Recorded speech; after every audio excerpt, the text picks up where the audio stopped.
Hello बच्चों, कैसे हैं आप लोग। स्वागत है आप सभी का मेडजी ट्यूटोरियल्स में। मैं हूं विकास, आपका जूलॉजी टीचर। लास्ट क्लास में बच्चों हमने क्या पढ़ा था? हमने सीखा था लास्ट क्लास में वॉल्यूम्स और कैपेसिटीज के बारे में। ठीक है, इस क्लास में क्या पढ़ने जा रहे हैं हम लोग? तो इस क्लास में जो हमारा अगला टॉपिक होगा वो होगा that is transport of gas. क्या होगा? Transport of gas. देखते हैं इसको, लिखते हैं ट्रांसपोर्ट ऑफ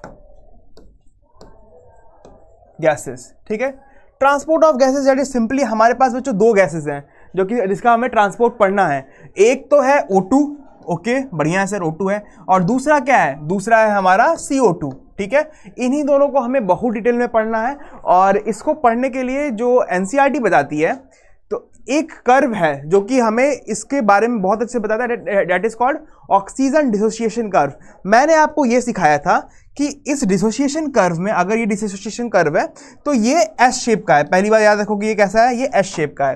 तो इसमें सीखने की बात यह है कि जब पार्शियल प्रेशर ऑफ ऑक्सीजन बढ़ेगा, ध्यान सुनना, जब पार्शियल प्रेशर ऑफ ऑक्सीजन बढ़ेगा तो परसेंटेज सैचुरेशन बढ़ेगा। हाँ जी सर, क्या होगा? परसेंटेज सैचुरेशन बढ़ेगा। परसेंटेज सैचुरेशन से मतलब क्या है मेरा?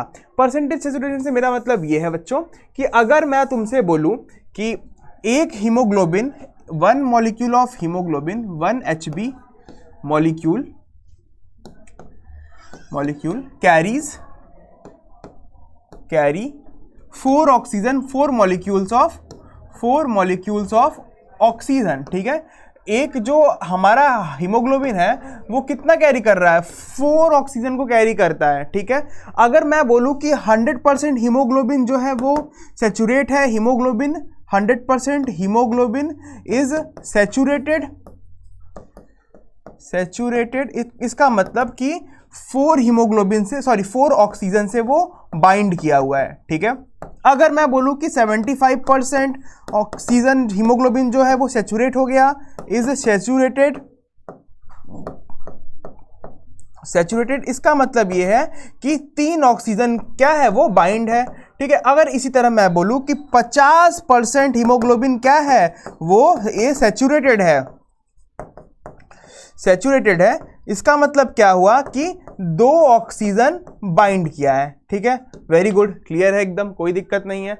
इसका मतलब क्या है? अगर परसेंट ऑफ सैचुरेशन बढ़ रहा है, परसेंट, ध्यान सुना, परसेंट ऑफ सैचुरेशन बढ़ रहा है तो क्या ऑक्सीजन बाइंडिंग बढ़ रही है? ठीक है, ऑक्सीजन के साथ वो बाइंड करता जा रहा है।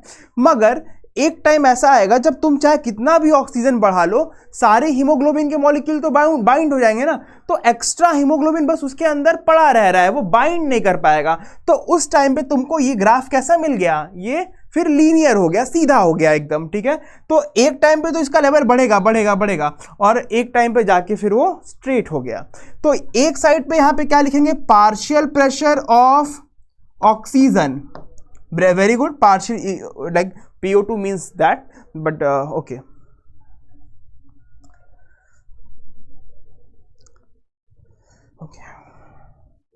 ओके, यहां क्या लिख सकते हैं? Partial pressure of oxygen. और दूसरी तरफ हम लोग क्या लिख सकते हैं? Percentage saturation.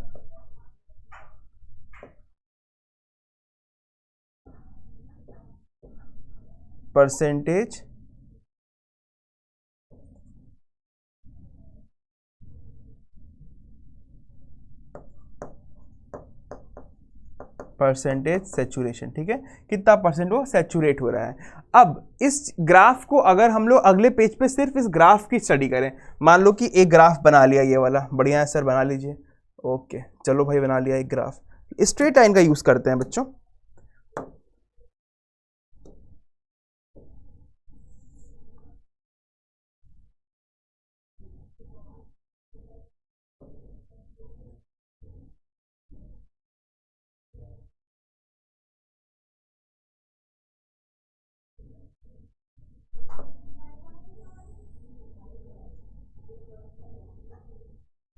ओके, ये है, हमें ग्राफ कैसा बनाना है? हमें एस शेप ग्राफ बनाना है, that is called sigmoid shape.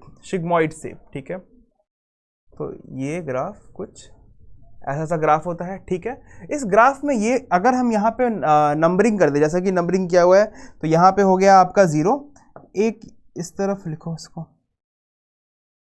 Okay.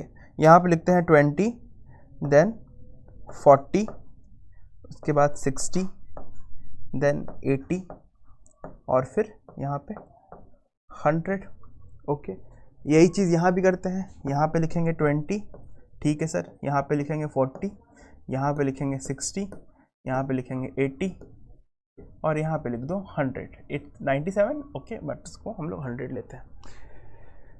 अब ऑक्सीजन, इसका नाम क्या है, ऑक्सीजन डिसोसिएशन कर्व। जब भी कर्व, ये जो ध्यान सुनोगे जो बताने जा रहे हैं अभी, ये जो कर्व है जब लेफ्ट शिफ्ट होगा तो लेफ्ट शिफ्ट को यहाँ लिखेंगे, राइट शिफ्ट को यहाँ लिखेंगे।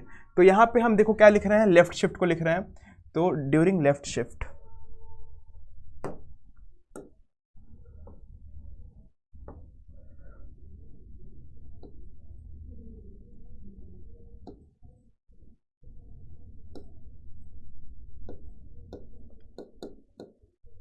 ड्यूरिंग लेफ्ट शिफ्ट, ठीक है, ड्यूरिंग लेफ्ट शिफ्ट। अभी जो बताने आ रहे हैं सुनोगे ध्यान से। तो ड्यूरिंग जब लेफ्ट शिफ्ट हो रहा है, तो जब ऑक्सीजन का जो मॉलिक्यूल है, जो ऑक्सीजन PO2 है, जो PO2 है वो क्या हो रहा है, यहाँ पे इंक्रीज हो रहा है, ठीक है, ओके सर। PO2 क्या हो रहा है, इंक्रीज हो रहा है। जब PO2 इंक्रीज करेगा तो PCO2 क्या होगा, PCO2 क्या होगा, डिक्रीज करेगा, PCO2 क्या होगा, डिक्रीज करेगा। जब PCO2 डिक्रीज करेगा यहाँ पे, तो H प्लस आयंस जो होंगे, जो H प्लस आयंस होंगे वो डिक्रीज करेंगे। क्या करेंगे, H प्लस आयंस डिक्रीज करेंगे। तो जब H प्लस आयंस डिक्रीज हो रहे हैं तो फिर मीडियम कैसा होगा, एसिडिक की बेसिक, अरे डिक्रीज हो रहे हैं, H प्लस ज़्यादा मतलब एसिडिक, H प्लस कम मतलब बेसिक। तो ऑब्वियस ही बात है कि pH क्या होगा, यहाँ पे pH क्या होगा, pH बढ़ जाएगा, ज़्यादा बेसिक की ओर जाएगा। और यही होता है पूरे लेफ्ट शिफ्ट में, जब ये कर्व लेफ्ट की तरफ शिफ्ट होता है। और इसी को हम लोग बोलते हैं बच्चों, इसी को हम लोग बोलते हैं हेल्डेन इफेक्ट। क्या बोलते हैं, हेल्डेन इफेक्ट, हेल्डेन इफेक्ट, ठीक है, इसी को क्या बोलते हैं हम लोग, हेल्डेन इफेक्ट। अब राइट शिफ्ट की बात करते हैं, किसकी बात करते हैं सर, हम लोग राइट शिफ्ट की बात करते हैं। तो हम लोग यहां पे लिख दे during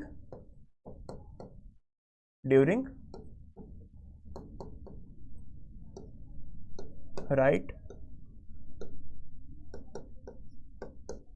shift, during right shift. During right shift बच्चों, बस इसका जो किया है उसका अपोजिट कर देना है। ऑक्सीजन वहां पे क्या था, बढ़ रहा था, तो यहाँ पे ऑक्सीजन क्या होगा, यहाँ पे ऑक्सीजन क्या होगा, ऑक्सीजन कम होगा। तो लिख देते हैं यहाँ पे PO2 decrease, PO2 decrease. PO2 decrease मतलब ये कहाँ पे होगा, PCO2 में क्या होगा, PCO2 ऑब्वियसली O2 डिक्रीज कर रहा है तो CO2 इंक्रीज करेगा। H प्लस आयंस वहां पे क्या कर रहे थे, H प्लस आयंस P लिख दिया, H प्लस आयंस वहां पे क्या कर रहे थे, डिक्रीज कर रहे थे। तो यहाँ पे H प्लस आयंस इंक्रीज होंगे, और जब H प्लस आयंस इंक्रीज हो रहे हैं तो pH क्या होगा, pH डिक्रीज करेगा, एसिडिक होगा ना, तो फिर pH डिक्रीज होगा, सॉरी, ओके। इस बच्चों, इस इफेक्ट को हम लोग क्या बोलते हैं, इस चीज को हम लोग बोलते हैं बोर इफेक्ट, बोर इफेक्ट, ठीक है, इसको हम लोग बोलते हैं बोर इफेक्ट। आई होप ये कॉन्सेप्ट क्लियर हो गया होगा आपको कि राइट शिफ्ट में क्या होता है और लेफ्ट शिफ्ट में क्या होता है। अब सुनोगे ध्यान से, जो एनसीईआरटी लिखती है वो,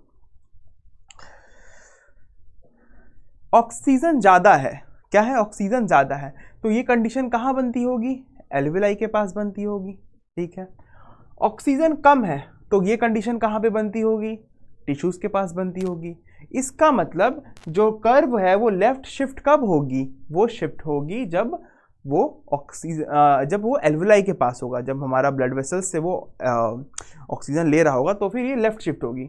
जब राइट शिफ्ट होगा इसका मतलब यहाँ पे टिश्यूज में एक्सचेंज हो रहा है और यहाँ पे एल्विलाई से एक्सचेंज हो रहा है। क्लियर। एनसीईआरटी को पढ़ सकते हैं क्या, बिल्कुल पढ़ सकते हैं सर। एनसीईआरटी क्या कहती है बच्चों, एनसीईआरटी लिखती है This curve is called oxygen dissociation curve, and it is highly useful in the study on the effect of factors like PO2, H plus concentration etc. on binding of O2 with hemoglobin. अब सुनना ध्यान से, in alveoli there were, in alveoli मतलब यहाँ की बात हो रही है, high partial oxygen, low CO2 PCO2, lesser H plus ions, ठीक है, lesser H plus ion concentration, and temperature क्या है, लोअर.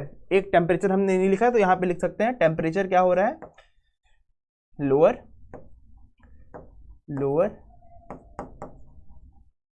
टेम्परेचर. ठीक है, टेम्परेचर कैसा हो रहा है, लो हो रहा है. ओके, टेम्परेचर लोअर हो रहा है. The factors are favourable for the formation of oxy haemoglobin. ये पूरे फैक्टर क्या है बच्चों, फेवरेबल है किसके लिए, ऑक्सी हीमोग्लोबिन, मतलब ऑक्सीजन को हीमोग्लोबिन से बाइंड कराने के लिए. Okay, next, where in tissue. Tissue की बात करते हैं तो टिश्यू में क्या हो रहा है, वेयर लो पार्शियल ऑक्सीजन. तो पार्शियल ऑक्सीजन हमने लो दिखा दिया, हाँ जी सर दिखा दिया, एक मिनट बच्चों. ओके, तो पार्शियल ऑक्सीजन हमने ये देखो लो दिखा दिया. उसके बाद पार्शियल कार्बन डाइऑक्साइड कैसा दिखाया, हाई दिखाया. उसके बाद H प्लस कंसंट्रेशन क्या कर रहा है, H plus high H plus concentration and higher temperature. Obviously यहां पे टेम्परेचर लोअर लिखा है तो यहां पे टेम्परेचर कैसा होगा, टेम्परेचर यहां पे हायर होगा, वहां पे लोअर है तो यहां पे हायर होगा, higher temperature. And the are condition favourable for the dissociation of oxygen. एक वर्ड में अगर हम बोले इस बार तो यहां पे ऑक्सीजन का क्या हो रहा है, डिसोसिएशन हो रहा है. ऑक्सीजन का क्या हो रहा है,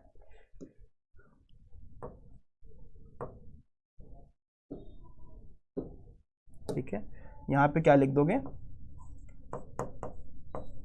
dissociation of O2, dissociation of O2. और वहां पे बच्चों क्या हो रहा होगा, वहां पे हो रहा होगा एसोसिएशन,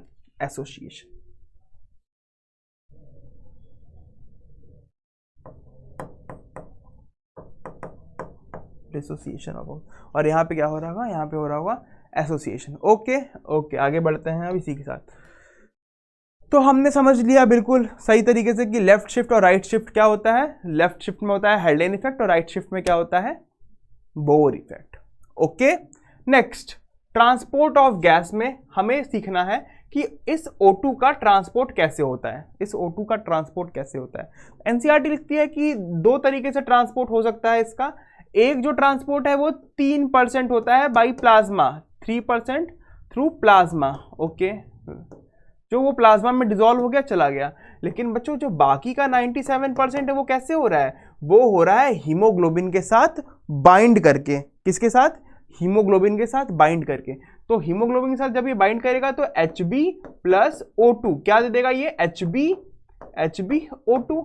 और इसी को क्या बोलते हैं, इसी को हम लोग बोलते हैं ऑक्सी हीमोग्लोबिन. क्या बोलते हैं हम लोग, ऑक्सी हीमोग्लोबिन. तो देखो यहाँ पे क्या है, ये ऑक्सी हीमोग्लोबिन, इसको क्या बोलते हैं हम लोग, ऑक्सी हीमोग्लोबिन. तो ये क्लियर है कैसे ट्रांसपोर्ट हो रहा है. 97% आरसीबी में हो रहा है, ठीक है, सॉरी आरबीसी में से हो रहा है, और बाकी का 3% किससे हो रहा है, प्लाज्मा में हो रहा है. ओके, बाय मिस्टेक मैंने आरबीसी को आरसीबी बोल दिया. ये आरसीबी फैन खुश हो गए होंगे इस बार, तो ट्रॉफी इन्होंने जीती है तो दैट्स वाई वो जुबान पे बार बार आ रहा है. ओके, कोई इशू नहीं है, ठीक है. तो हमें ये चीज़ पता चल गया कि ये जब भी ऑक्सीजन के साथ बाइंड करेगा तो इसको हम लोग क्या बोल देंगे, ऑक्सी हीमोग्लोबिन. ओके, तो ये हमने पढ़ लिया क्या, ऑक्सीजन का ट्रांसपोर्ट. यहाँ पे ऑक्सीजन का ट्रांसपोर्ट हो चुका है. जब दोनों पढ़ लेंगे एक बार तो इसको डिटेल डिस्कस करेंगे. नेक्स्ट हम लोग देखते हैं कि कैसे CO2 का ट्रांसपोर्ट कैसे होता है. CO2, तो ये CO2 है तो एनसीईआरटी लिखती है कि CO2 तीन तरीके से ट्रांसपोर्ट होते हैं. कौन कौन से, एक, पहला तो जो 7% होता है बाई प्लाज्मा थ्रू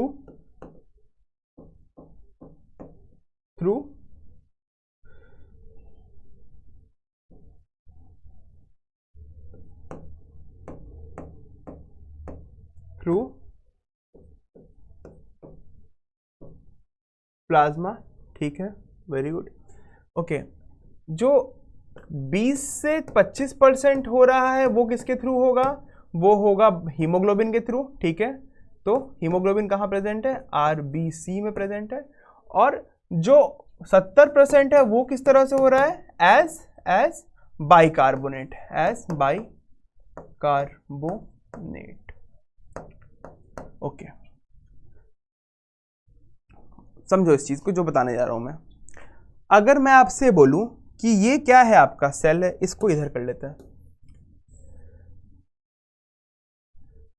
अगर मैं आपसे बोलूं कि ये एक सेल है, ठीक है,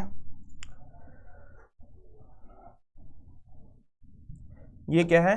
एक सेल है, सेल बड़ा दिया हमने, एक सेल है, ठीक है। और इस सेल के अंदर क्या होगा? ऑब्वियसली जो सेलुलर रेस्पिरेशन हो रहा है उससे क्या रिलीज हो रहा है? कंटिन्यूअसली CO2 रिलीज हो रहा है।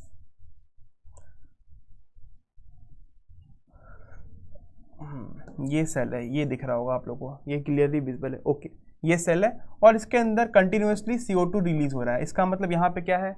CO2 है। Very good, very clear. बगल में एक ब्लड वेसल बना लो, ये ब्लड वेसल थोड़ी बड़ी ब्लड वेसल्स, ठीक है, रिएक्शन दिखाना है हमें। अब अगर यहाँ पे हम लोग आरबीसी बनाए, ये एक आरबीसी का स्ट्रक्चर बनाए, थोड़ा और बनाते हैं बड़ा, ऐसा थोड़ी इतनी बड़ी ब्लड वेसल है, तो एक ये क्या है? आरबीसी है ये। और यहाँ पे ये जो बाहर बाहर वाला है बच्चों, वो क्या हो गया? वो क्या हो गया? वो हो गया प्लाज्मा। बाहर बाहर वाले को बना दिया जाए,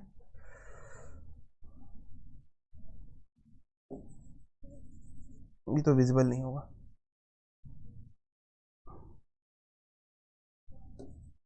ओके, तो ये जो मैं ड्रॉ कर रहा हूं, ये क्या है? ये है प्लाज्मा,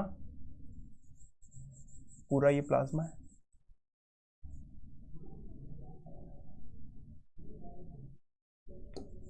ओके, ये सही है। ओके, ये विजिबल है। ये क्या मैं ड्रॉ कर रहा हूं? ये आपके लिए मैं ड्रॉ कर रहा हूं, ये है प्लाज्मा।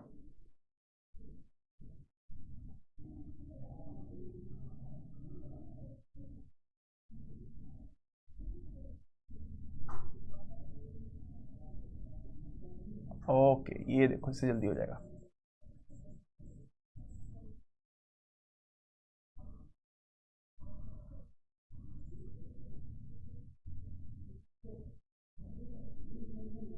ओके,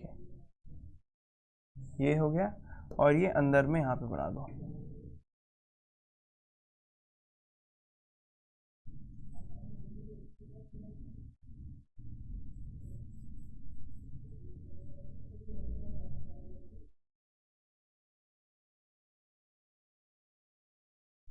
बस बस 2 मिनट बच्चों, हो गया।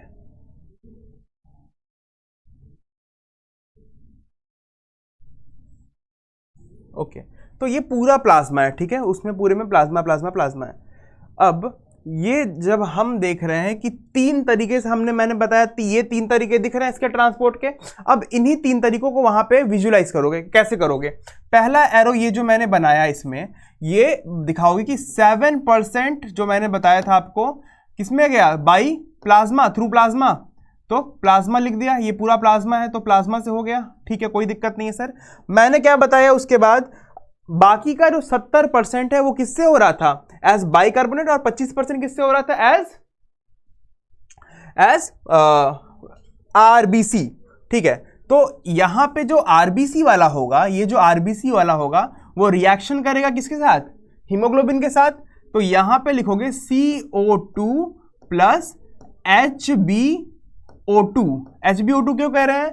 क्योंकि ये तो टिश्यू है ना, वहां से जो ऑक्सीजन आई होगी वो कैसे आई होगी? हीमोग्लोबिन के साथ ही बाइंड होकर आई होगी ना, तो दैट इज वही ऑक्सीजन। ओके, जब ये रिएक्शन करेगी तो ये बन जाएगा HbCO2 और प्लस ऑक्सीजन। ये ऑक्सीजन यहां फ्री हुआ, ये ऑक्सीजन जैसे ही फ्री हो गया, ये किसके अंदर चला जाएगा? ये सेल्स के अंदर चला जाएगा फॉर रेस्पिरेशन के लिए, ताकि उससे एनर्जी बनाई जा सके। तो ये फ्री ऑक्सीजन अंदर गया और सेल्स अपना प्रोसेस करेंगे, फिर जो उससे जो गैस रिलीज होगी वो CO2 होगी और ये प्रोसेस चलेगा। लेकिन एक चीज़ और बचा है, जो मेजॉरिटी है अभी, दैट इज 70% वाला। तो 70% मैंने कैसे बताया, एज बाइकार्बोनेट। तो इसको समझोगे कैसे होता है।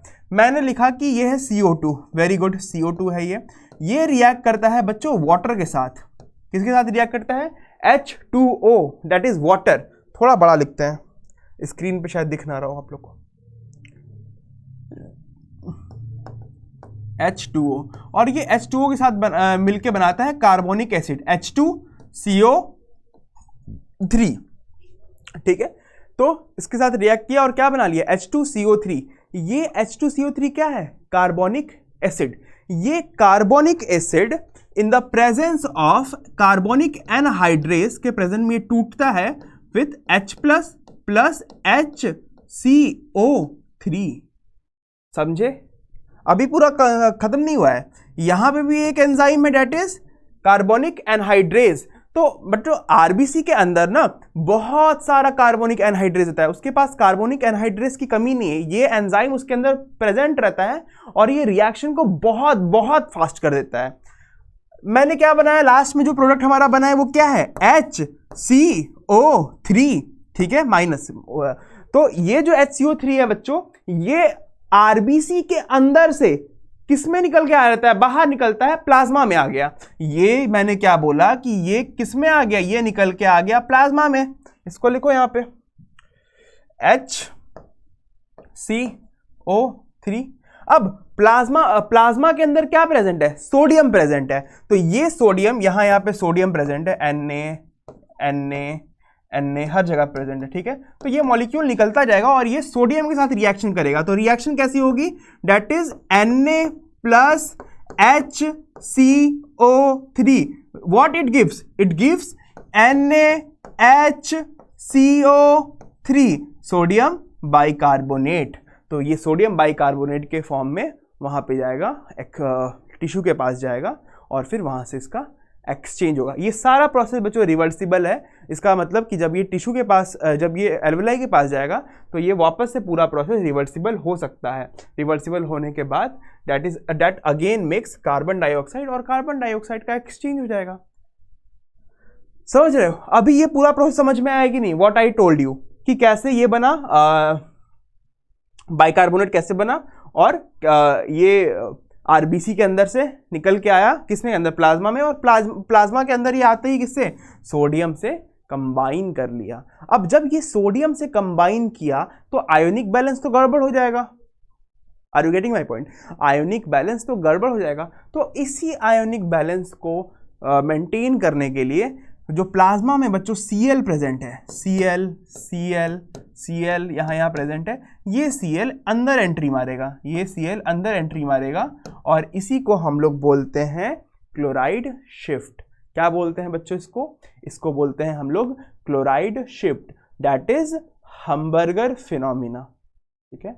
दोनों का नाम एक ही है, दोनों एक ही है, अलग अलग नाम से, या तो क्लोराइड शिफ्ट या फिर हम्बर्गर फिनोमिना। तो हमने इसको क्या बोल दिया? ये जो नाम लिखा था हमने इसको क्या लिखा था? दैट इज क्लोराइड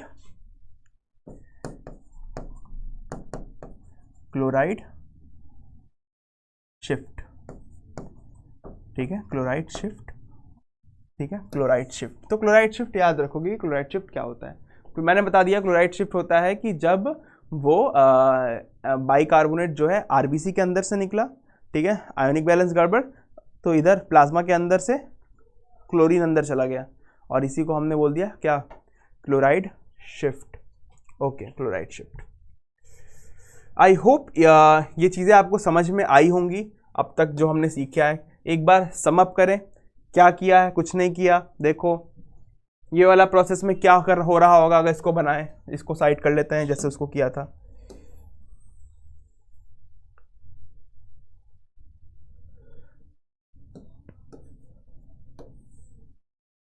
ओके,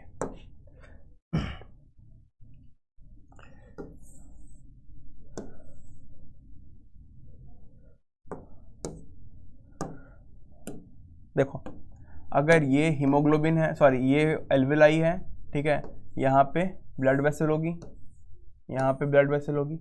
इसमें ऑक्सीजन है भरपूर मात्रा में। ऑक्सीजन का ट्रांसपोर्ट दो तरीके से बताया, एक तो प्लाज्मा में जो 3% था वो हो जाएगा, और एक हो जाएगा किसके अंदर, आरबीसी के अंदर। तो ये जो ऑक्सीजन आया, O2 आया, प्लस हीमोग्लोबिन के साथ ये बाइंड किया, और हीमोग्लोबिन बाइंड करके क्या बना देगा, ऑक्सी हीमोग्लोबिन HbO2 बनाया। HbO2, ये HbO2 कहाँ गया, ये HbO2 बिल्कुल आगे गया, किसके पास, यहाँ देख रहे हो HbO2 गया टिश्यूज़ के पास। तो टिश्यूज़ के पास यहाँ पे CO2 ज़्यादा था, तो CO2 के साथ वो बाइंड कर जाएगा हीमोग्लोबिन और ऑक्सीजन को फ्री कर देगा। ऑक्सीजन फ्री हो गया तो सेल्स के अंदर चला जाएगा, सेल्स के अंदर चला जाएगा, अपना रेस्पिरेशन करेगा, जो प्रोसेस करना है। बाकी का जो CO2 है वो वाटर से रिएक्ट करेगा इन the presence of carbonic anhydrase, और फिर क्या बना देगा, कार्बोनिक एसिड बनाएगा। कार्बोनिक एसिड बना देते ही फिर कार्बोनिक एनहाइड्रेस के प्रेजेंस में उसका ब्रेक डाउन होगा H+ और HCO3 के। HCO3 को क्या बोलते हैं, बाइकार्बोनेट। बाइकार्बोनेट क्या होगा, आरबीसी के अंदर से वो बाहर निकलेगा, बाहर निकल गया तो आयोनिक बैलेंस गड़बड़ हो गया। तो इसको बैलेंस करने के लिए प्लाज्मा के अंदर जो क्लोरीन प्रेजेंट है वो क्लोरीन आरबीसी के अंदर जाएगा, और इसको हम लोग बोल देंगे क्लोराइड शिफ्ट। बाकी जो ये बाहर निकला था तो प्लाज्मा में सोडियम प्रेजेंट है, और वो सोडियम से रिएक्ट करके क्या बना लेगा, NaHCO3। Okay, so that's all for today class. पढ़ते रहिए and all the very best. Okay, thank you.